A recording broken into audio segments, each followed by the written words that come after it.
এবারের সরস্বতী পূজায় চেয়েছিলাম নিজের জন্য একটা গয়না বানাই। কখনো নিজের জন্য কিছু বানানো হয় না, সবসময় অন্যের জন্য, অর্থাৎ অর্ডারের কাজগুলো নেওয়া হয়।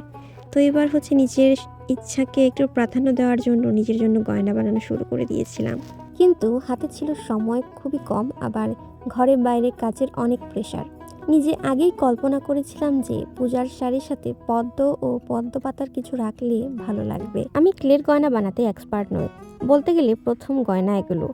নিজের মন মতো করে গয়নাগুলো বানিয়েছিলাম। পূজার আগের রাত্রে কলেজে পূজার কাজ রাত প্রায় 11টা অবধি করে এসে ট্যাসেল বানিয়ে গয়নাটা আমি সম্পূর্ণ করেছিলাম। তখন প্রায় রাত 2টা বাজে।